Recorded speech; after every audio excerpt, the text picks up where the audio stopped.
હરે કૃષ્ણ. તો આજે આપણે ભગવદ્ ગીતા યથારૂપનું પહેલા અધ્યાયનું અધ્યયન કરીશું. આ પહેલા અધ્યાયનું નામ છે કુરુક્ષેત્રની યુદ્ધ ભૂમિ પર સૈન્ય નિરીક્ષણ. આ અધ્યાયના નામ પરથી જ ખબર પડે છે કે આ અધ્યાયની અંદર નિરીક્ષણ, જે અલગ અલગ મહાભારતના પાત્રો દ્વારા યુદ્ધ ભૂમિ કુરુક્ષેત્રનું જે નિરીક્ષણ કરવામાં આવ્યું છે એનું વર્ણન છે. તો સૌથી પહેલું નિરીક્ષણ જે છે એ ધૃતરાષ્ટ્રનું છે, ત્યારબાદ દુર્યોધન, ત્યારબાદ સંજય અને અર્જુન. આ ચાર પાત્ર જે વસ્તુનું નિરીક્ષણ કરી રહ્યા છે એ યુદ્ધ ભૂમિ પર એનું વર્ણન કરશે. તો પહેલો જે પાત્ર છે ધૃતરાષ્ટ્ર, એમનાથી શરૂઆત થાય છે. ભગવદ્ ગીતાનો પહેલો શ્લોક છે એ કંઈ આ પ્રમાણે છે. ધૃતરાષ્ટ્ર ઉવાચ ધર્મક્ષેત્રે કુરુક્ષેત્રે સમવેતાયુયુત્સવઃ મામકાઃ પાંડવાશ્ચૈવ કિમ અકુર્વત સંજય. ધૃતરાષ્ટ્ર બોલ્યા, હે સંજય, તીર્થભૂમિ કુરુક્ષેત્રમાં યુદ્ધ કરવાની ઈચ્છાથી એકત્ર થયેલ મારા તથા પાંડુના પુત્રોએ શું કર્યું? અહીંયા એક ઇન્ટરેસ્ટિંગ વસ્તુ જે નોટ કરવા લાયક છે એ છે કે ભગવદ્ ગીતાનો સૌથી પહેલો શ્લોક જે છે એનો સૌથી પહેલો શબ્દ જે છે એ છે ધર્મ. આ 700 શ્લોકની શરૂઆત થઈ રહી છે ધર્મ શબ્દથી. એટલા માટે આ ભગવદ્ ગીતા જે છે એ ધર્મશાસ્ત્ર છે. આ ધર્મની સ્થાપના કરવા માટેનું શાસ્ત્ર છે. અને અહીંયા ધૃતરાષ્ટ્ર જ્યારે એવું બોલે છે કે મારા પુત્ર અને પાંડવોના પુત્ર યુદ્ધ ભૂમિમાં ભેગા થઈને શું કરે છે, તો આ સવાલ પૂછવા પાછળ પણ એક એમની માનસિકતા દેખાય છે. એકચ્યુઅલી આ સવાલ પૂછવાની જરૂર પણ નથી. જ્યારે બે સેનાઓ યુદ્ધના મેદાનમાં એકત્રિત થાય ત્યારે શું થાય? ત્યારે યુદ્ધ થાય. તો આ જે સવાલ પૂછવામાં આવી રહ્યો છે ધૃતરાષ્ટ્ર દ્વારા એ સ્વાભાવિક નથી. અને એ કેમ પૂછી રહ્યા છે એનું કારણ છે. કેમ કે એમણે જેવી રીતે શરૂઆત કરી કે ધર્મ ક્ષેત્રે કુરુક્ષેત્રે, તો એમને ખ્યાલ છે કે જે મેદાનમાં આ બંને સેનાઓ ઊભી થઈ છે, તો આ બંને સેનાઓની વચ્ચે જ્યારે યુદ્ધ થશે તો બહુ ક્લિયર છે, કેમ કે એ જે યુદ્ધ ભૂમિ છે ધર્મ ક્ષેત્ર છે. તો જે ધર્મની તરફ હશે, જે ધર્મની બાજુ હશે, એમનો વિજય થશે. એ સ્વાભાવિક છે. એટલે ધૃતરાષ્ટ્રને ડર છે આ વસ્તુનો, એ દેખાઈ રહ્યો છે પહેલી વસ્તુ. બીજી વસ્તુ જે અહીંયા નોટ કરવા જેવી છે એ છે કે ધૃતરાષ્ટ્ર કહી રહ્યા છે મારા પુત્ર અને પાંડુના પુત્ર. મહારાજ પાંડુનું નિધન થઈ ગયું હતું અને ધૃતરાષ્ટ્રના નાના ભાઈ હતા. એટલા માટે જે પાંડુ મહારાજના 5 પુત્રો છે પાંડવો, એમની જવાબદારી સ્વાભાવિક રીતે ધૃતરાષ્ટ્રની છે. અને ધૃતરાષ્ટ્રની એ જવાબદારી છે, એમનું કર્તવ્ય છે કે એ પાંડુના પુત્રને પણ પોતાના પુત્રોની જેમ જ રાખે, પરંતુ એ બંનેને અલગ અલગ રીતે જોઈ રહ્યા છે કે મારા પુત્ર અને પાંડુના પુત્ર. તો આનાથી એમની માનસિકતા દેખાય છે, એમની દુર્બુદ્ધિ દેખાઈ રહી છે. ત્યારબાદ સેકન્ડ શ્લોકથી દુર્યોધનનું વર્ણન કરવામાં આવ્યું છે. સંજય, જ્યારે ધૃતરાષ્ટ્રએ એમને સવાલ પૂછ્યો સંજયને કે યુદ્ધ ભૂમિ પર એકત્રિત થયેલા મારા અને પાંડવોના પુત્રોએ શું કર્યું, તો સંજય, જેમની પાસે એમના ગુરુ વેદવ્યાસની કૃપાથી દિવ્ય દ્રષ્ટિ હતી કે એ ત્યાં બેઠા બેઠા ધૃતરાષ્ટ્રના મહેલમાં બેઠા બેઠા યુદ્ધ ભૂમિ પર શું ચાલી રહ્યું છે એ જોઈ શકતા હતા પોતાના અંતરાત્માથી. તો એ વર્ણન કરવાનું ચાલુ કરે છે. સંજય બોલે છે, હે રાજા, પાંડુ પુત્રોની સેનાને વ્યૂહ રચનામાં ગોઠવાયેલી જોઈને રાજા દુર્યોધન પોતાના ગુરુ પાસે ગયો અને આ પ્રમાણે વચન કહ્યા. દુર્યોધન એ સમયે એમને રાજા ડિક્લેર કરી દીધા છે સંજયે, જે એક પ્રકારનું સરકાઝમ પણ છે. એની પરિસ્થિતિ એવી છે કે એ પણ એક ડરમાં છે. એ કઈ રીતે હું કહી શકું, એ આપણે આ જે શ્લોક બીજા શ્લોકથી લઈને 13મા શ્લોક સુધી જે સ્ટડી કરીશું અને એનું એ જે કરી રહ્યો છે યુદ્ધના મેદાનમાં, એ આપણે સાંભળીશું તો આપણે સમજી શકીશું. સો નેક્સ્ટ શ્લોક, ત્રીજા શ્લોકમાં દુર્યોધન બોલે છે. કોને બોલે છે? દ્રોણાચાર્યને. હે આચાર્ય, પાંડુ પુત્રોની આ વિશાળ સેનાઓને જુઓ કે જેની વ્યૂહ રચના આપના બુદ્ધિમાન શિષ્ય એવા દ્રુપદ પુત્રે બહુ નિપુણતાથી કરી છે. જો દુર્યોધનની વાણીમાં પણ કેટલી દુર્ગંધ છે. એ એમના ગુરુને સંબોધિત કરી રહ્યો છે. અને શું કઈ રીતે સંબોધિત કરી રહ્યો છે કે સામે જુઓ, આપના બુદ્ધિમાન શિષ્ય એવા દ્રુપદ પુત્રે આપ કેટલી નિપુણતાથી યુદ્ધની તૈયારી કરેલી છે. વાસ્તવમાં દ્રોણાચાર્ય અને દ્રુપદ, રાજા દ્રુપદ, એમની વચ્ચે એક અણગમો હતો, એક દુશ્મનાવટ જેવું હતું. અને દ્રુપદે એક યજ્ઞ કર્યો હતો જેમાં એમને એમનો પુત્ર ધૃષ્ટદ્યુમ્ન પ્રાપ્ત થયો હતો. અને ધૃષ્ટદ્યુમ્નને પ્રાપ્ત કરવાનો એમનો ઉદ્દેશ જે હતો એ હતો કે એ દ્રોણાચાર્યનો વધ કરે. દ્રોણાચાર્યનો વધ કરવો કોઈ સામાન્ય વસ્તુ ન હતી, પ્રેક્ટિકલી અસંભવ હતું. તો દ્રુપદે ખાસી તપસ્યા અને ખાસું દાન વગેરે કરીને યજ્ઞ કર્યો અને એ યજ્ઞથી આ પુત્રને પ્રાપ્ત કર્યો છે, જેનું નામ છે ધૃષ્ટદ્યુમ્ન. અને ધૃષ્ટદ્યુમ્નએ યુદ્ધની જે કળા છે એ શીખવા માટે દ્રોણાચાર્ય પાસે ગયા હતા. કેમ કે એ સમયે દ્રોણાચાર્ય સૌથી સર્વશ્રેષ્ઠ ગુરુ હતા. જે યુદ્ધની કળાની વાત કરીએ તો યુદ્ધ કળા શીખવાડવા માટે એ સર્વશ્રેષ્ઠ આચાર્ય ઉપસ્થિત હતા. તો ધૃષ્ટદ્યુમ્ન દ્રોણાચાર્ય પાસે જાય છે અને એમને વિનંતી કરે છે કે મને યુદ્ધની કળા શીખવાડો.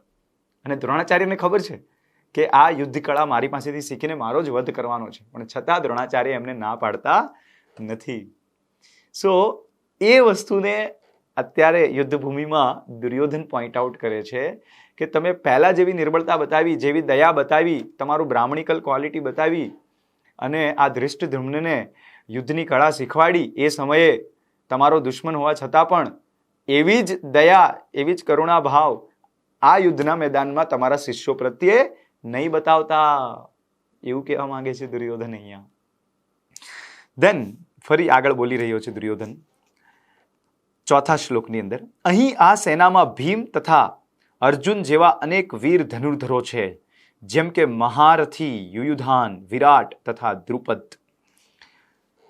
પાંચમા શ્લોકની અંદર તદુપરાંત દૃષ્ટકેતુ, ચેકિતાન, કાશીરાજ, પુરુજીત, કુંતીભોજ તથા શૈબ્ય જેવા મહાન શક્તિશાળી યોદ્ધાઓ પણ છે. આવી રીતે દુર્યોધન એક પછી એક શ્લોકની અંદર અનેક મહારથીઓ, અતિ મહારથીઓના નામ બોલી રહ્યો છે અને કહી રહ્યો છે કે આ બધા જ પાવરફુલ યોદ્ધાઓ સામેની સેનામાં છે. અને ત્યારબાદ એ કહી રહ્યો છે મારી સેનામાં પણ કોઈ ઓછું નથી. મારી સેનામાં સ્વયં આપ, ભીષ્મ, કર્ણ, કૃપાચાર્ય, અશ્વત્થામા, વિકર્ણ તથા સોમદૂતનો પુત્ર ભૂરિશ્વા જેવા મહાપુરુષો છે, જે યુદ્ધમાં હંમેશા વિજયી રહ્યા છે. એકચ્યુઅલી વાત તો સાચી છે. દુર્યોધનની સેના તમે જુઓ તો 11 અક્ષોહિણીની સેના છે. પાંડવોની 7 અક્ષોહિણીની સામે એની સેના પણ વિશાળ છે, વધારે છે. એટલું જ નહીં, દુર્યોધન પાસે મહાબાહુ અને મહાપરાક્રમી યોદ્ધાઓ છે, જેમની પાસે યુદ્ધની શૌર્યતા પણ વધારે છે અને યુદ્ધનો એક્સપિરિયન્સ પણ વધારે છે. તો એવા યોદ્ધાઓ દુર્યોધનની બાજુમાં ઊભા છે. એવા અનેક વીરો પણ છે જેઓ મારા માટે પોતાનું જીવન ત્યજવા તત્પર છે. તેઓ વિવિધ પ્રકારના શસ્ત્રોથી સુસજ્જ છે અને યુદ્ધ વિદ્યામાં નિષ્ણાંત છે. આપણું સૈન્ય બળ અમાપ છે અને આપણે સૌ પિતામહ ભીષ્મ દ્વારા પૂર્ણપણે રક્ષાયેલા છીએ, જ્યારે પાંડવોનું સૈન્ય બળ ભીમ દ્વારા સારી રીતે રક્ષાયેલું હોવા છતાં પણ બહુ સીમિત છે. દુર્યોધનની દુર્બુદ્ધિનું આ પ્રદર્શન છે. કહી રહ્યો છે કે આપણી બાજુ બહુ મોટા મોટા વિશાળ યોદ્ધાઓ છે, પાવરફુલ યોદ્ધાઓ છે અને સામેની બાજુ કોઈ નથી. પ્રેક્ટિકલી ખાલી એક ભીમ છે, એ પણ ભીષ્મ પિતામહની સામે કંઈ નથી. આવી રીતે વાત કરી રહ્યો છે અને કહી રહ્યો છે કે આપણે બધા જ ભીષ્મ પિતામહ દ્વારા રક્ષાયેલા છીએ.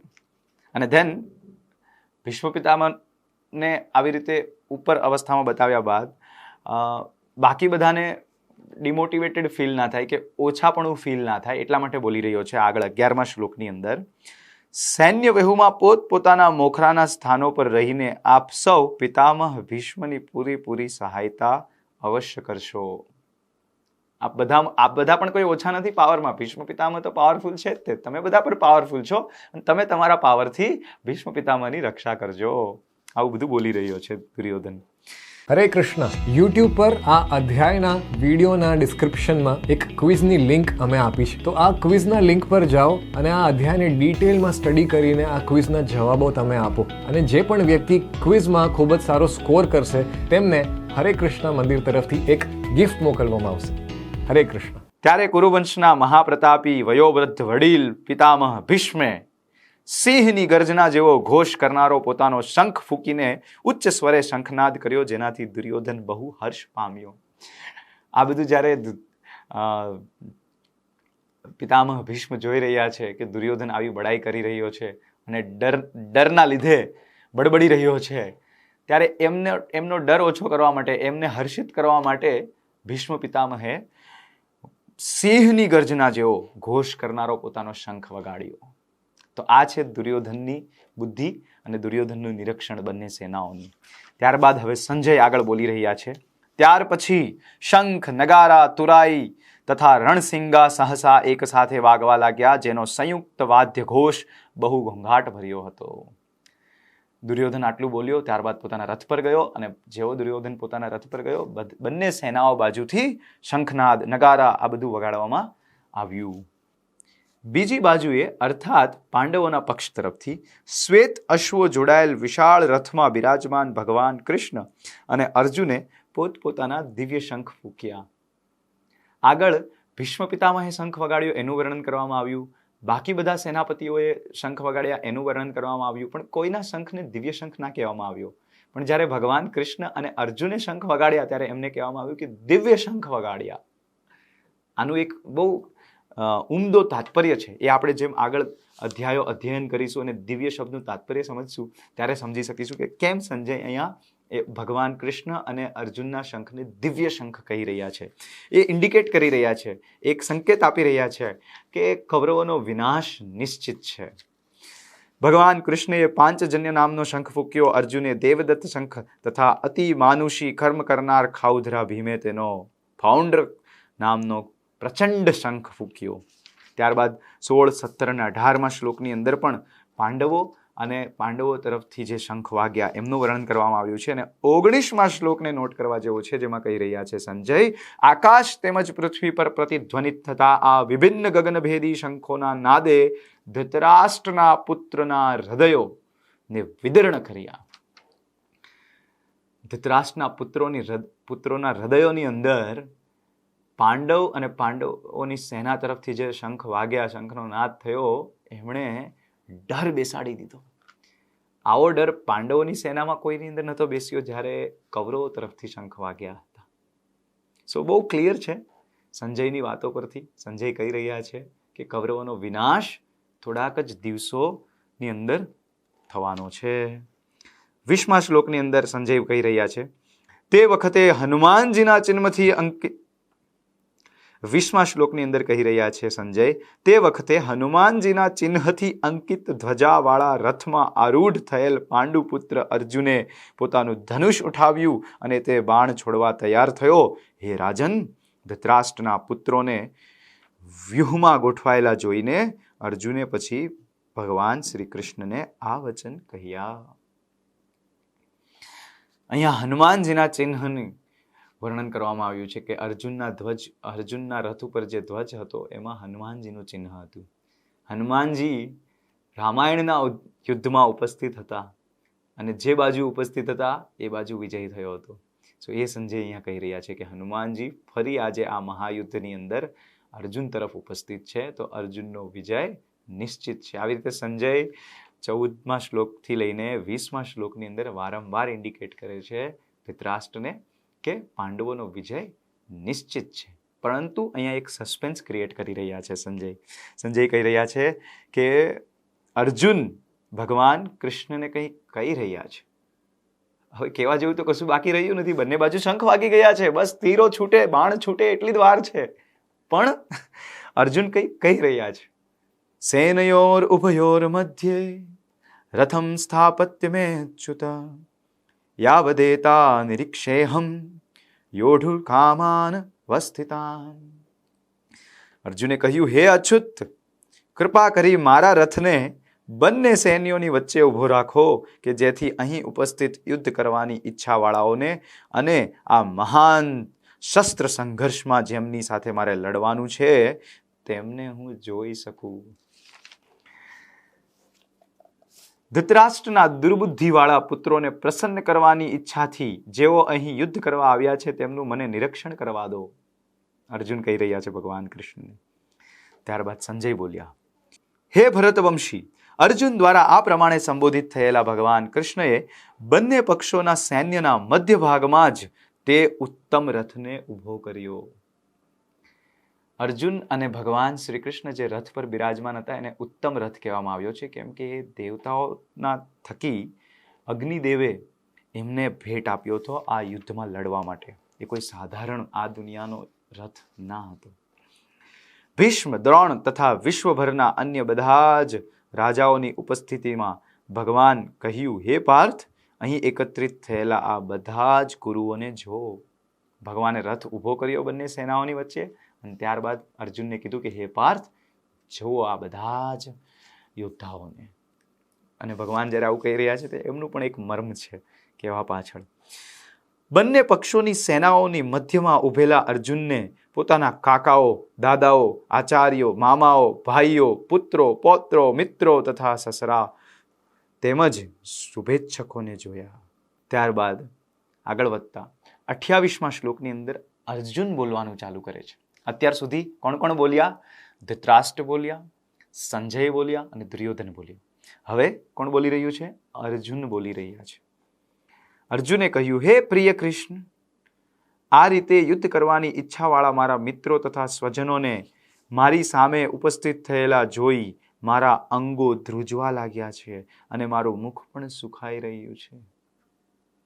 અર્જુન જ્યારે આવી રીતે બોલી રહ્યા છે કે મારા અંગો ધ્રુજવા લાગ્યા છે, ત્યારે એવું ના સમજવું જોઈએ કે અર્જુન ડરી રહ્યા છે.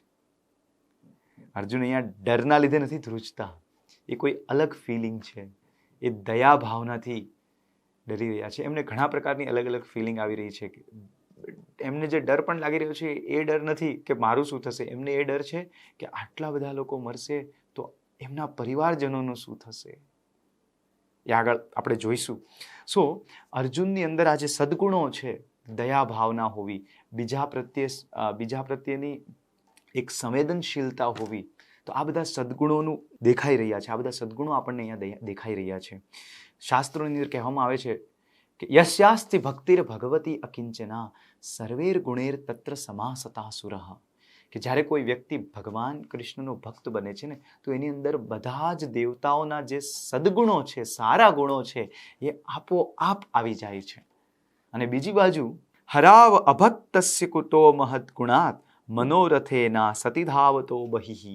બીજી બાજુ જે હરિનો ભક્ત નથી, હરાવ અભક્ત, જે અભક્ત છે, જે ભગવાનમાં માનતો નથી, ભગવાનની સેવામાં નથી માનતો, ભગવાનની ભક્તિ નથી કરતો, એ વ્યક્તિ એની અંદર ભલે ગમે તેટલા સદગુણ દેખાય, પણ એ વ્યક્તિ મનથી, એમના જે મનની અંદરથી જે એમને ડિક્ટેશન કરવામાં આવી રહ્યું છે એના દ્વારા ચાલી રહ્યો છે. એટલે એ રાક્ષસ સમાન છે.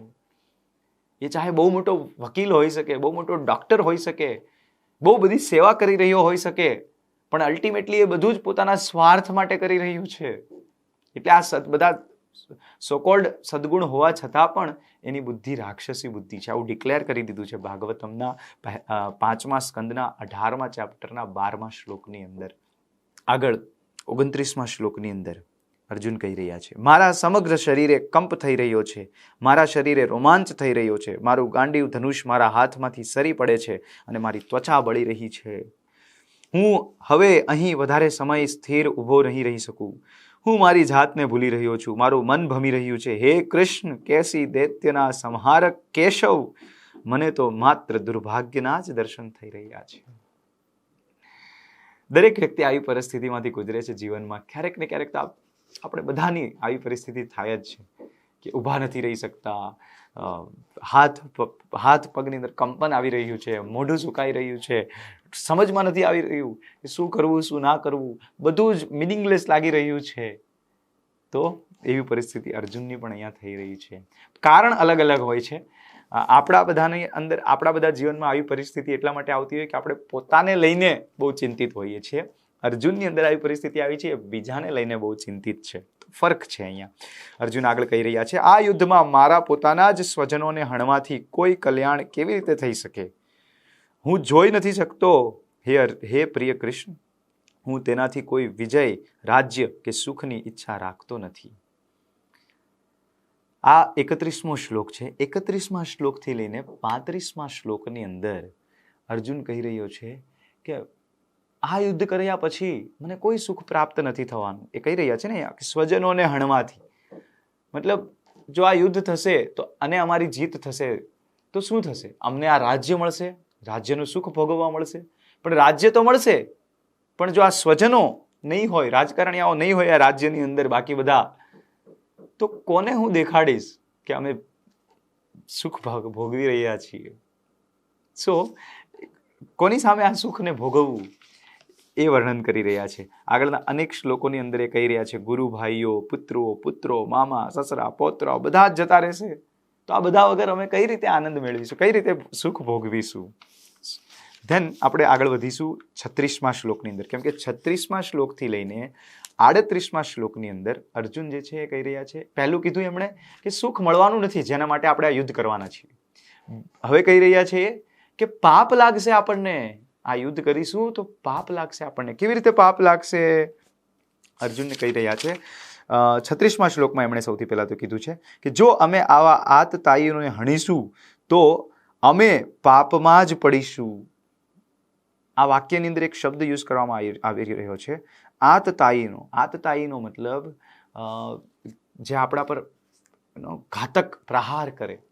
6 પ્રકારના આતતાયીનો હોય છે, જેમને મારવામાં કોઈ પણ પાપ લાગતું નથી. શાસ્ત્રોમાં કહેવામાં આવ્યું છે કે આ 6 પ્રકારના આતતાયીનો હોય છે, જો એને કોઈ મારી નાખે તો એનું પાપ લાગતું નથી.